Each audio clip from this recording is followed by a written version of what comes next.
Mais uma vez a graça e a paz. Amém. Vamos dar continuidade ao nosso culto de adoração a Deus. Agora é o momento onde nós vamos ministrar a palavra e sermos ministrados por ela. O texto já se encontra aí no mural. A leitura será um pouquinho mais estendida, porque nós temos o assunto para tratar. Ele está englobado em dois tópicos. Nós temos aí em Lucas capítulo 20, do verso 21, 27. Do 27 em diante. Isso, do 27. E depois nós vamos prosseguir na leitura entrando no capítulo 21, do verso 1 ao verso 4. Então vamos fazer a leitura. Eu vou fazer a leitura em outra versão, tá? Eu estou com a versão aqui NVT, e a versão que vocês têm aí no mural é uma outra versão. Então vieram a Jesus alguns saduceus, líderes religiosos, que afirmavam não haver ressurreição dos mortos, e perguntaram: Mestre, Moisés nos deu uma lei segundo a qual, se um homem morrer e deixar a esposa sem filhos, o irmão dele deve se casar com a viúva e ter um filho que dará continuidade ao nome do irmão. Numa família havia 7 irmãos. O mais velho se casou e morreu sem deixar filhos. O segundo irmão se casou com a viúva, mas também morreu. Então o terceiro irmão se casou com ela. O mesmo aconteceu aos 7 irmãos que morreram sem deixar filhos. Por fim, a mulher também morreu. Diga-nos, de quem ela será esposa na ressurreição? Afinal, os 7 se casaram com ela.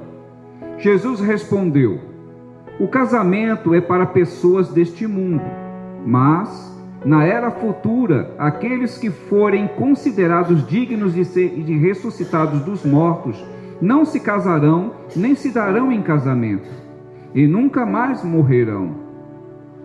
Nesse sentido, serão como os anjos. São filhos de Deus e filhos da ressurreição.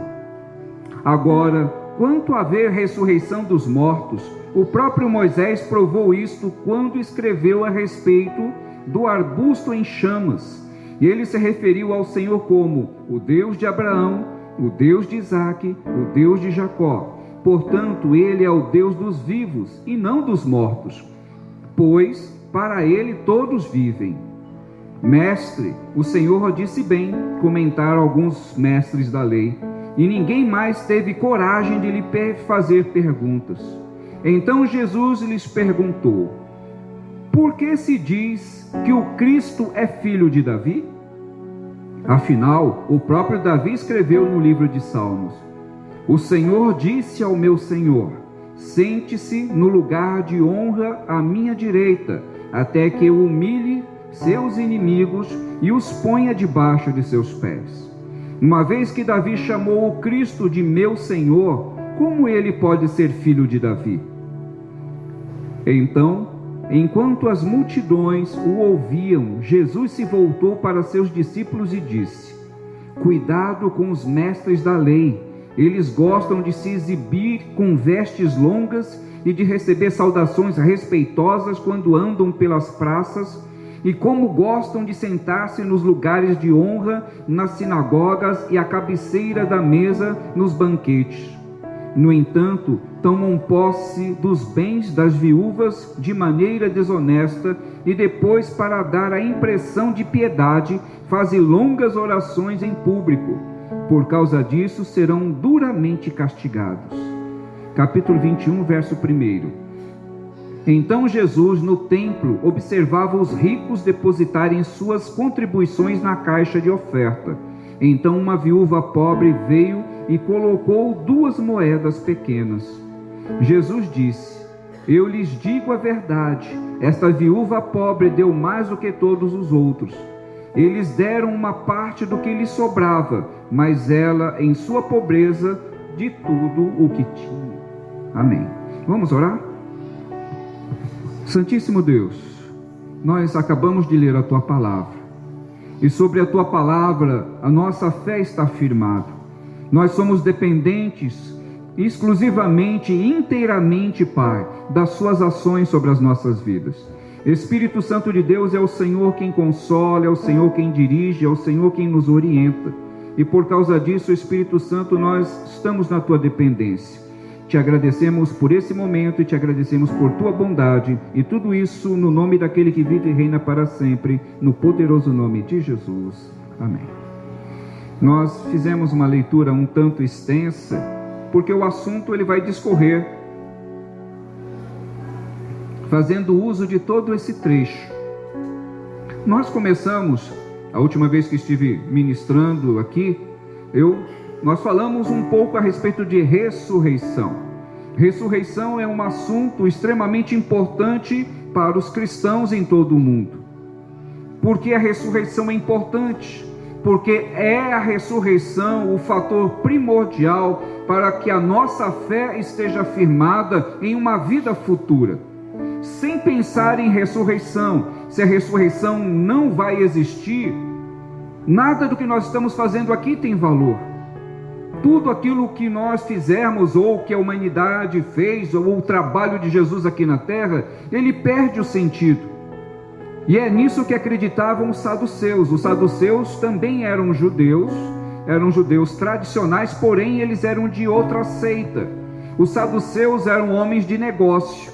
Eles eram judeus, também criam nas palavras e nos escritos de Moisés, eles também iam ao templo, adoravam a Deus, porém eles tinham grande dificuldade com relação à ressurreição.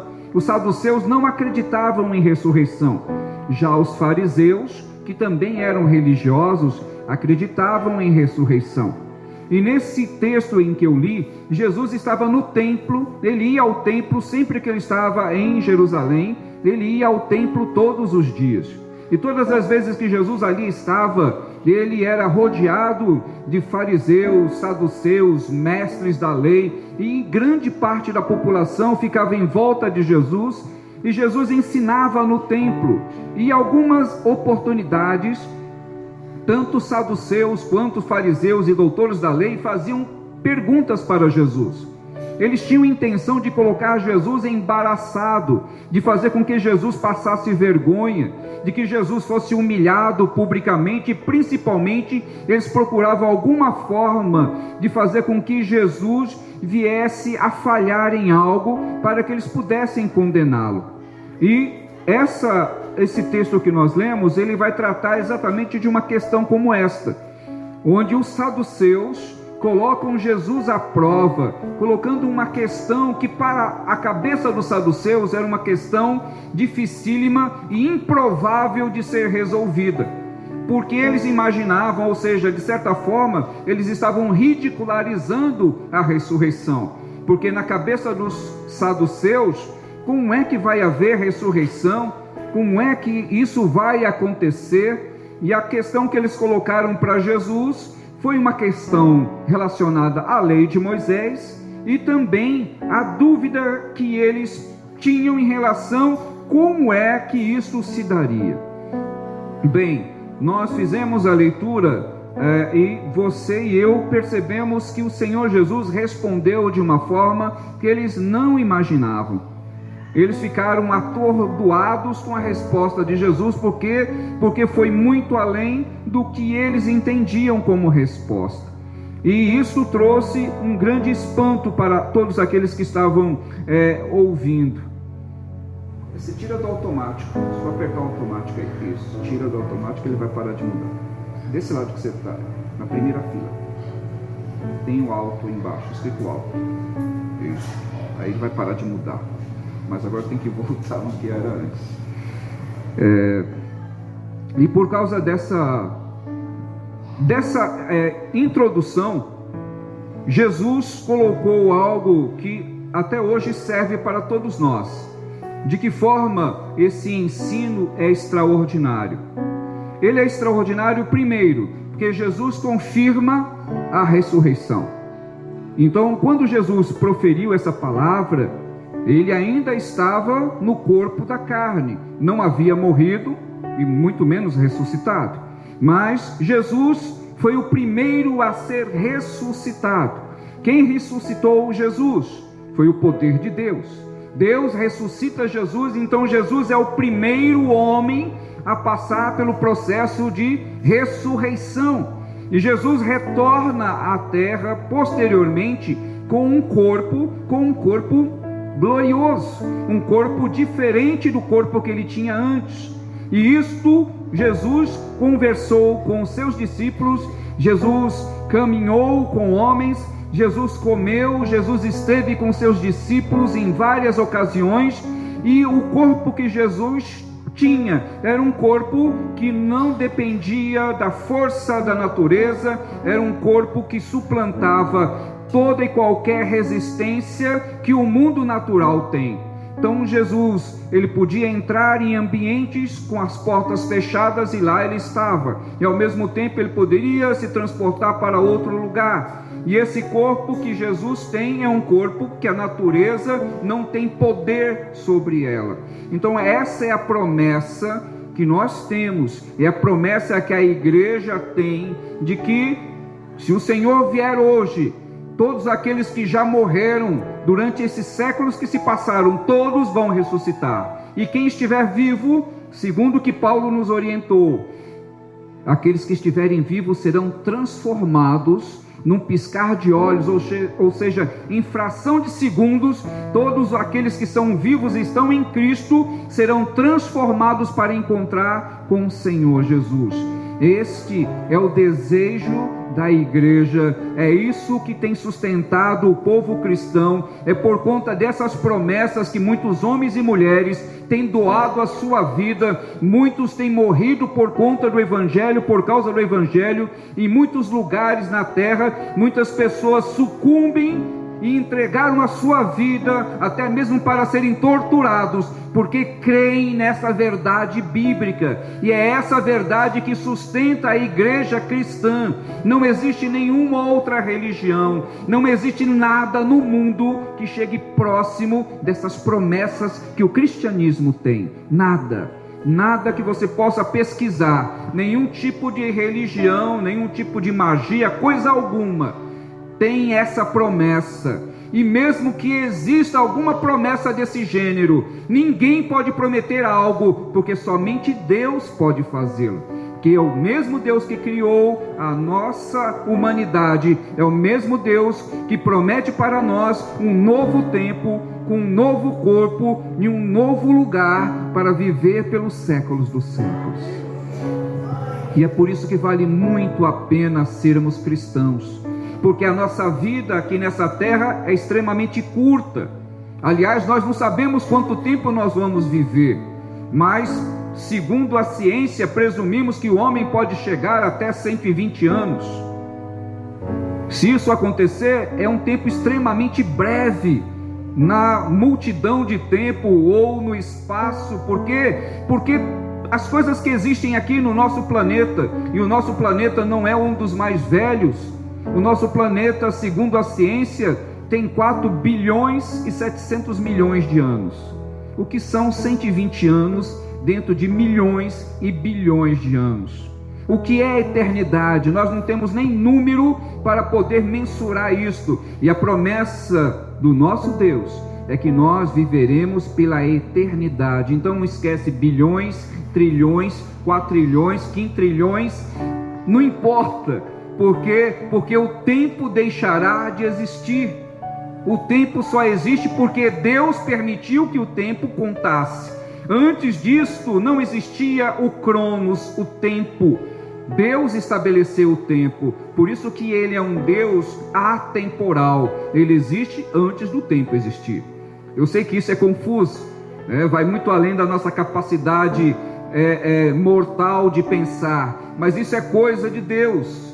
Vem da natureza dele, vem da própria existência dele. Ele existe antes das coisas existirem, e ele cria o universo para o seu Filho Jesus. Ele cria todas as coisas para que Jesus fosse exaltado. E esse Jesus que nós cremos é o mesmo Jesus que falou a respeito dessa ressurreição. Então nós temos uma promessa, a promessa de que Deus não pode mentir, porque a natureza dele é perfeita. Jesus nunca mentiu. Então nós cristãos podemos crer nessa palavra, mesmo que as pessoas digam que é loucura. Não importa o que elas venham dizer, o que importa é que quem estiver em Cristo até o último dia da sua vida, depois que morrer, vai ressuscitar. Essa é a promessa que o povo de Deus tem, e é isso que importa. E principalmente nesse texto, Jesus ainda vem desvencilhar, vem tirar ainda as confusões, porque ele diz que quando acontecer a ressurreição, aqueles que já eram casados na ressurreição não estarão casados. Não vai haver, como ele diz aqui, nem marido nem esposa. Todos serão como anjos. Os anjos são assexuados. Nós não temos anjas, só temos anjos.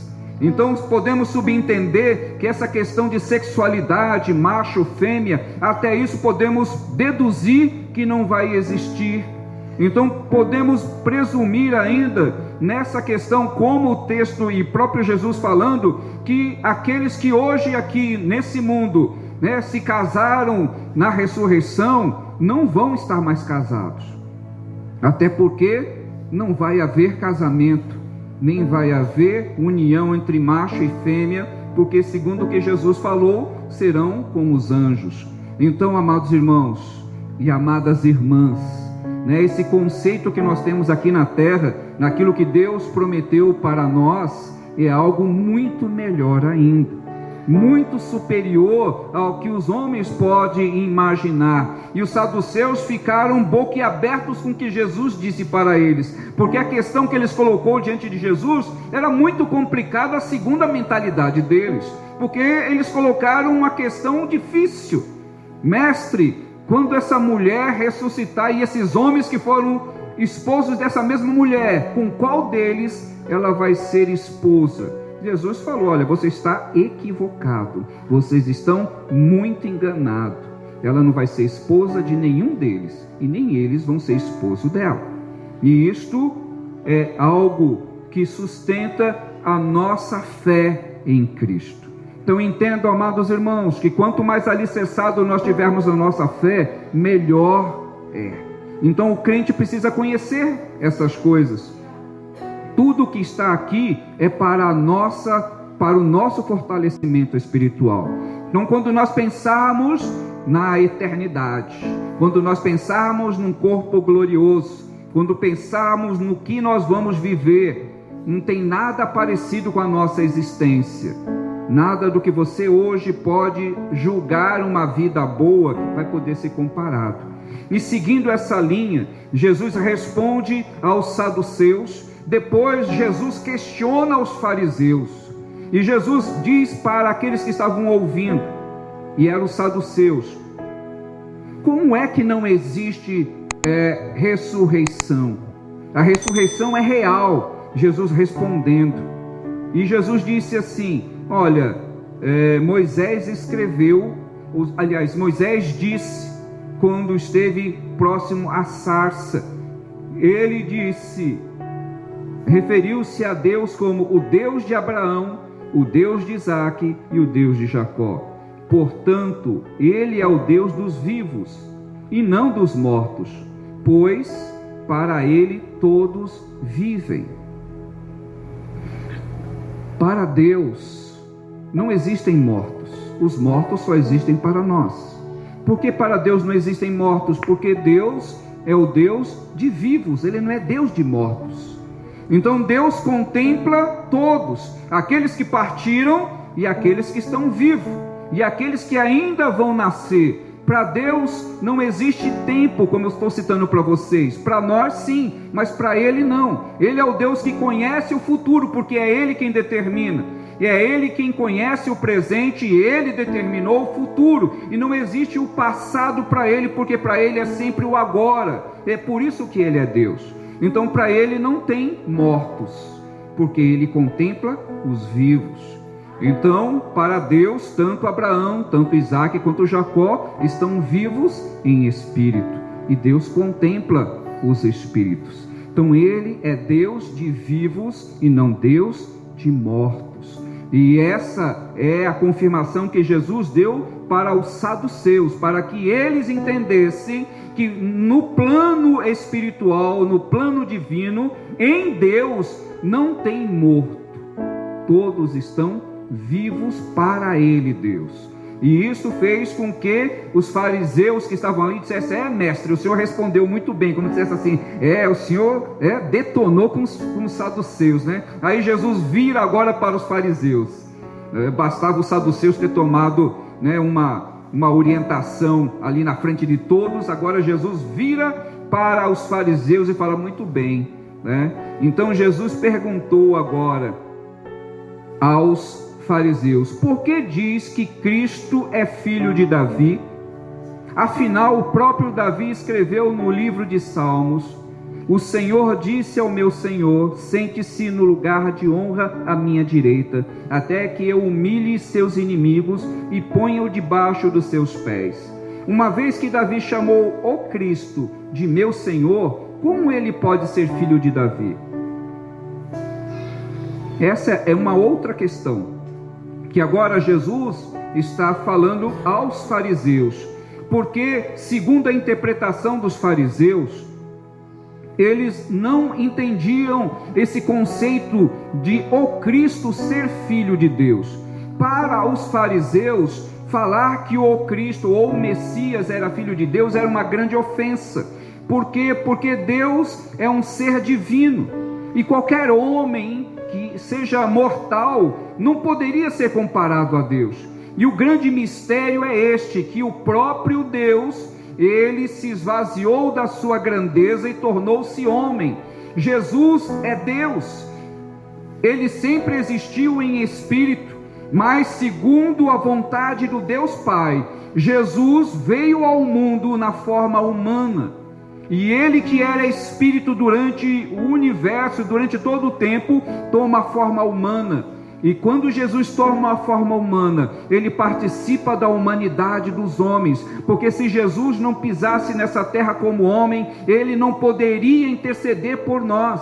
Para interceder por nós, ele tinha que ser mortal, ele tinha que sofrer o mesmo que os homens sofrem, ele tinha que sentir o mesmo que os homens sentem, e principalmente a morte, porque a morte foi a condenação que Deus deu a toda a humanidade. E essa morte que veio sobre os homens foi a condenação que Deus deu a Adão.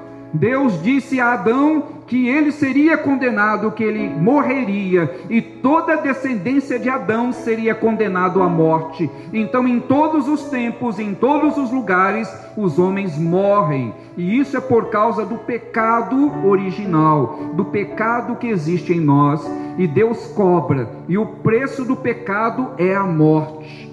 E quando o homem morre sobre o seu pecado, ele morre condenado, porque o preço que ele está pagando pelo seu pecado é a morte de distanciamento de Deus.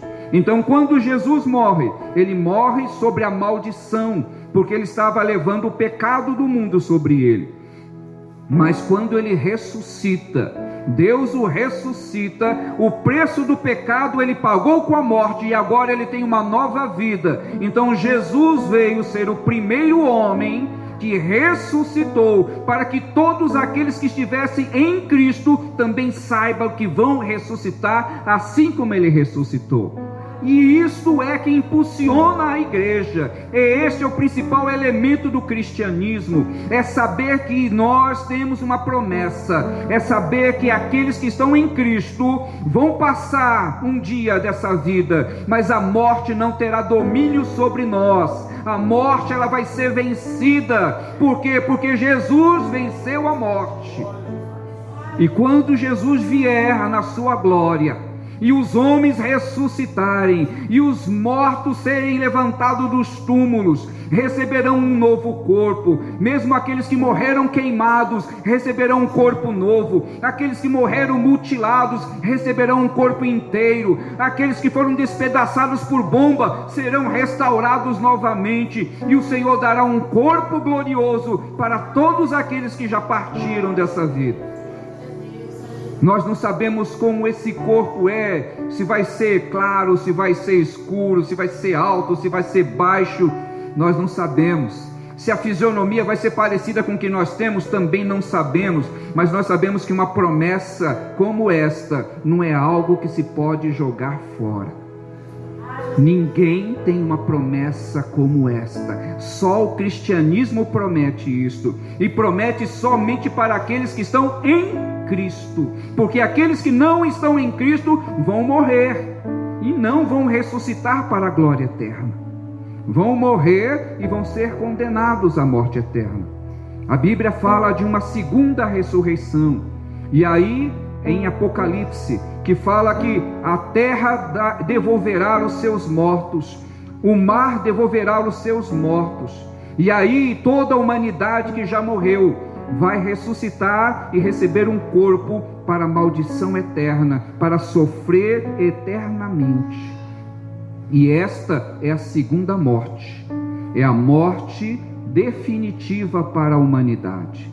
Então existe a primeira ressurreição, que a primeira ressurreição são para os que estão em Cristo, e vai haver uma segunda para todos que já morreram durante todos esses séculos que já passaram, e os que vão passar ainda, mas ressuscitarão para ouvir a condenação, o grande trono branco, onde Deus vai acusar toda a humanidade e vai condenar toda a humanidade, porque ninguém vai poder se apresentar diante de Deus como santo, ninguém vai poder se apresentar diante de Deus como inocente. Todo homem peca, todo homem é pecador, e todo homem morre pela maldição do pecado. Então a única chance é estar em Cristo. Quem não está em Cristo vai morrer, e já morre condenado, e apenas vai ouvir, lá quando o Senhor ressuscitar toda a humanidade, vai ouvir a condenação. E os filhos de Deus, que já receberam a primeira ressurreição, estarão com o Senhor, desfrutando da graça e da glória de Deus. Então não tem como abrir mão disso. Qualquer um que não estiver em Cristo vai ressuscitar também, mas para a maldição eterna. Então não tem como o homem escapar, não tem como fugir da morte, e não tem como fugir da condenação. O único meio é estar em Cristo. A única solução é correr para os braços de Cristo e permanecer, porque aquele que se desviar, ele está pedindo a condenação. Então é um risco muito grande quando as pessoas deixam de estar nos caminhos do Senhor e tentam se enveredar pelo mundo. Se morrerem sem Cristo, morrem condenados, mesmo que tenham ficado 50 anos na igreja. Desviou, foi para o mundão, está perdendo a garantia de vida eterna. E isto, amados irmãos, se você não concorda com o que eu diga, basta você ler lá em Apocalipse. Apocalipse fala a respeito disso. O servo de Deus, o apóstolo João, quando estava preso na ilha de Patmos, ele teve uma visão. Ele foi levado a ouvir e ver coisas extraordinárias e a escrever. E ele escreveu essas coisas que eu estou falando para vocês. Ele viu o grande trono branco e a multidão daqueles que se perderam, assim também como ele ouviu a voz daqueles que morreram por conta do Evangelho, aqueles que morreram queimados quando o Império Romano queimou muitos cristãos, aqueles que foram mortos sendo comidos por animais. Todos esses clamavam a Deus e pediam: Deus, quando é que o Senhor vai cobrar deles pela nossa morte? E isso vai acontecer. Então não vai passar nada em branco, irmãos. O Império Romano, todos aqueles que viveram naquele período e mataram os cristãos, eles vão ressuscitar também e vão ouvir a condenação de Deus. Todos aqueles que fizeram atrocidades durante o mundo vão ressuscitar também para receber um corpo para poder sofrer. Essa é a condição de Deus. Por quê? Porque o Espírito não tem corpo. E quando nós morremos, nós vamos estar em espírito, mas para poder desfrutar tem que receber um corpo, e também para sofrer também recebe um corpo. Então recebe um corpo para a glória e recebe um corpo para tormento eterno. Essa é a condição, esse é o processo. Então o Senhor Jesus falou aos saduceus, Jesus falou aos fariseus. Como que é que Davi está falando que o Cristo ou o Messias vai se sentar à sua direita e Davi vai chamar o Messias de Senhor? Então como é, fariseus, que vocês estão falando que o Messias é filho de Davi? Então Jesus está confrontando eles e falando: não, porque o Messias existe antes de Davi nascer. Jesus existe antes de Abraão nascer. Jesus já existia antes do universo ser formado. Jesus é antes de qualquer coisa. Então não existe ninguém que tenha pisado nessa terra antes de Jesus ter existido. Ele sempre existiu. E é isso que Jesus estava falando aos fariseus. E seguindo aqui essa colocação do Senhor Jesus, ele vai falar para os seus discípulos para tomar cuidado com quem? Para eles tomarem cuidado com os fariseus e doutores da lei, que eles gostavam, os doutores da lei e os fariseus, de fazerem orações em praça pública, para que as pessoas olhassem e vissem e dissessem: olha como aquele homem é espiritual, olha como aquele homem ora, como ele vive uma vida espiritual. Esses homens, os fariseus, os doutores da lei, gostavam de estar nos jantares. Para eles recebiam as honrarias, os melhores lugares. E aí o Senhor Jesus fala: esses homens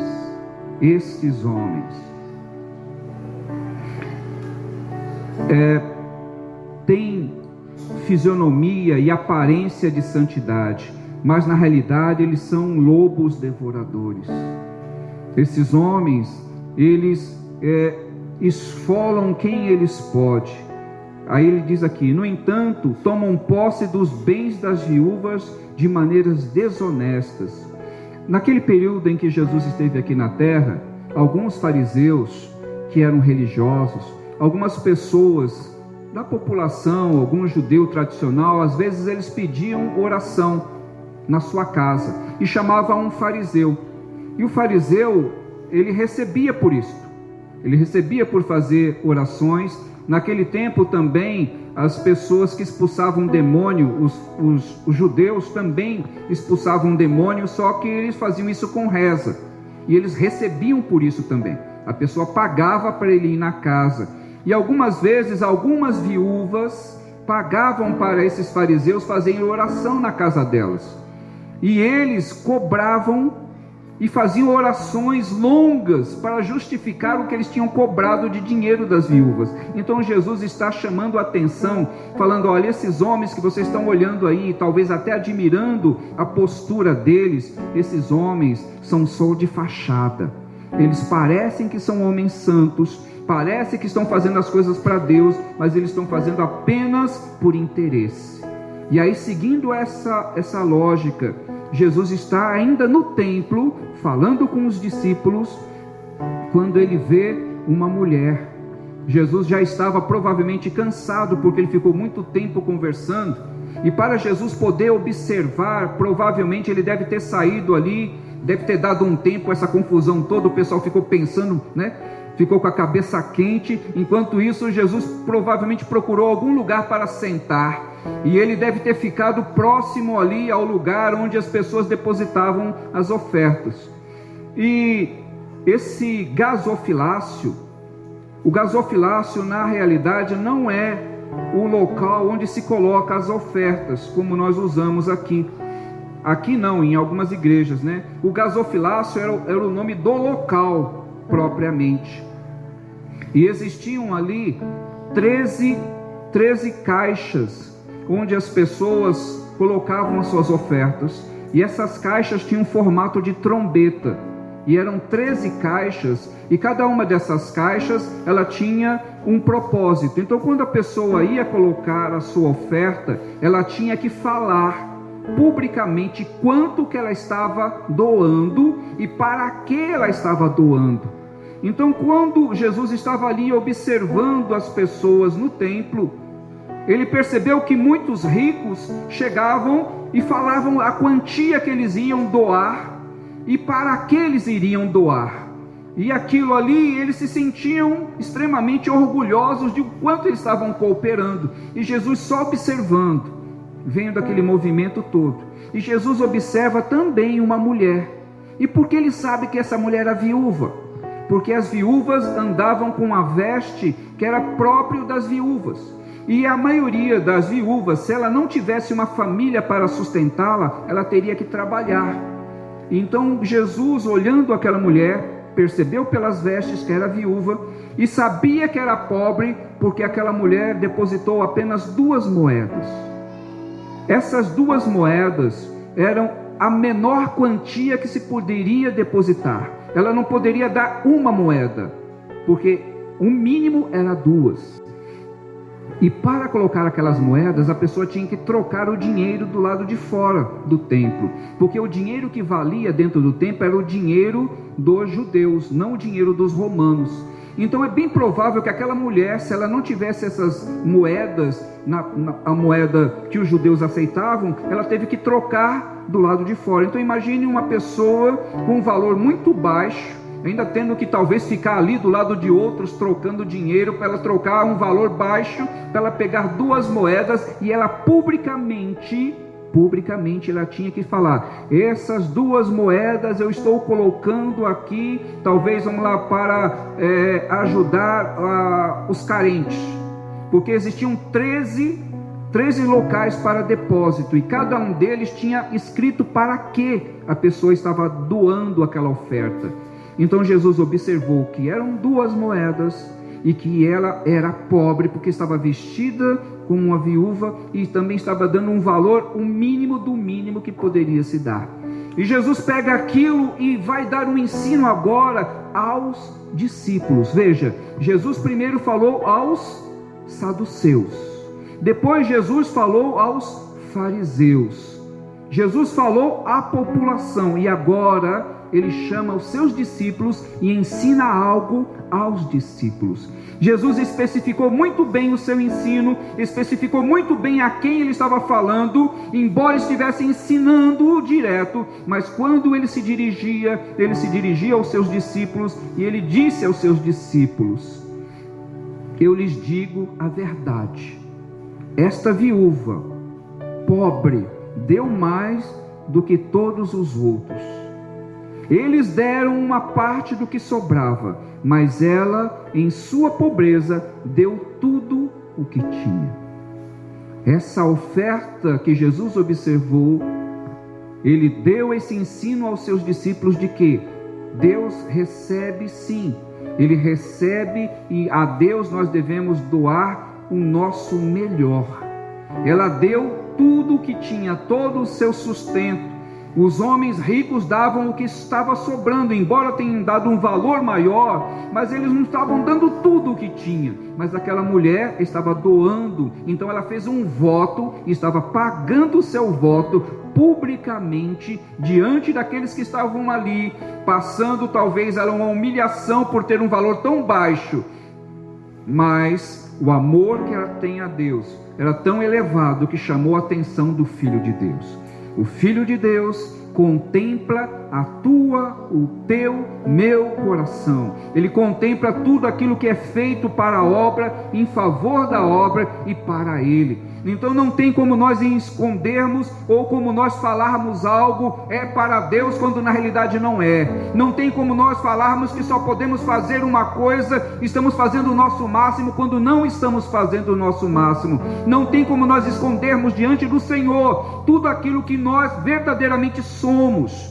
Então, amados irmãos, nós podemos enganar uns aos outros, podemos dar desculpas esfarrapadas para os irmãos, mas Deus não engole desculpa esfarrapada de ninguém. Quando não dá, Ele sabe que não dá mesmo, mas quando nós não queremos, Ele também sabe que nós não queremos. Então não tem como enganar a Deus. E esse ensino foi para os discípulos, para que os discípulos entendessem que diante de Deus não passa nada desapercebido.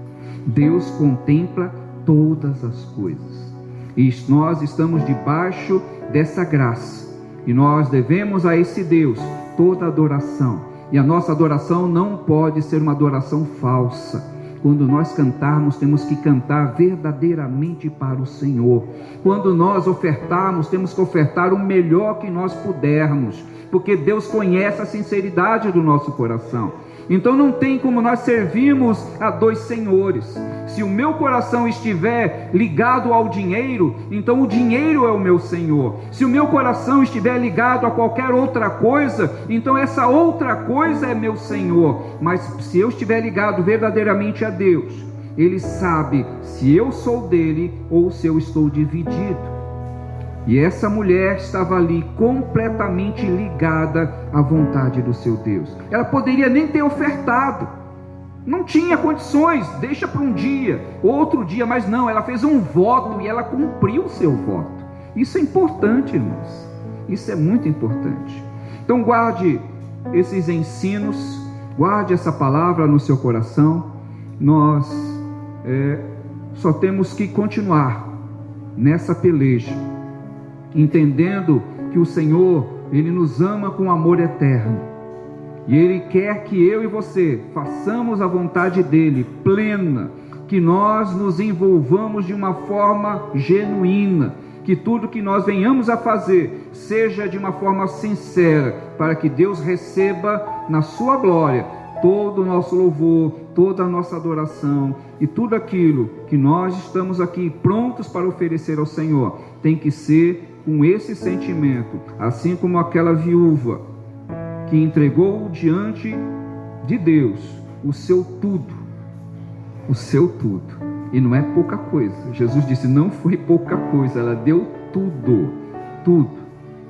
E olha que o Senhor tem pedido para algumas pessoas, e às vezes, mesmo sem Ele pedir tudo, o pouco que Ele pede já não dá. Imagine se Deus pedisse o tudo, como seria.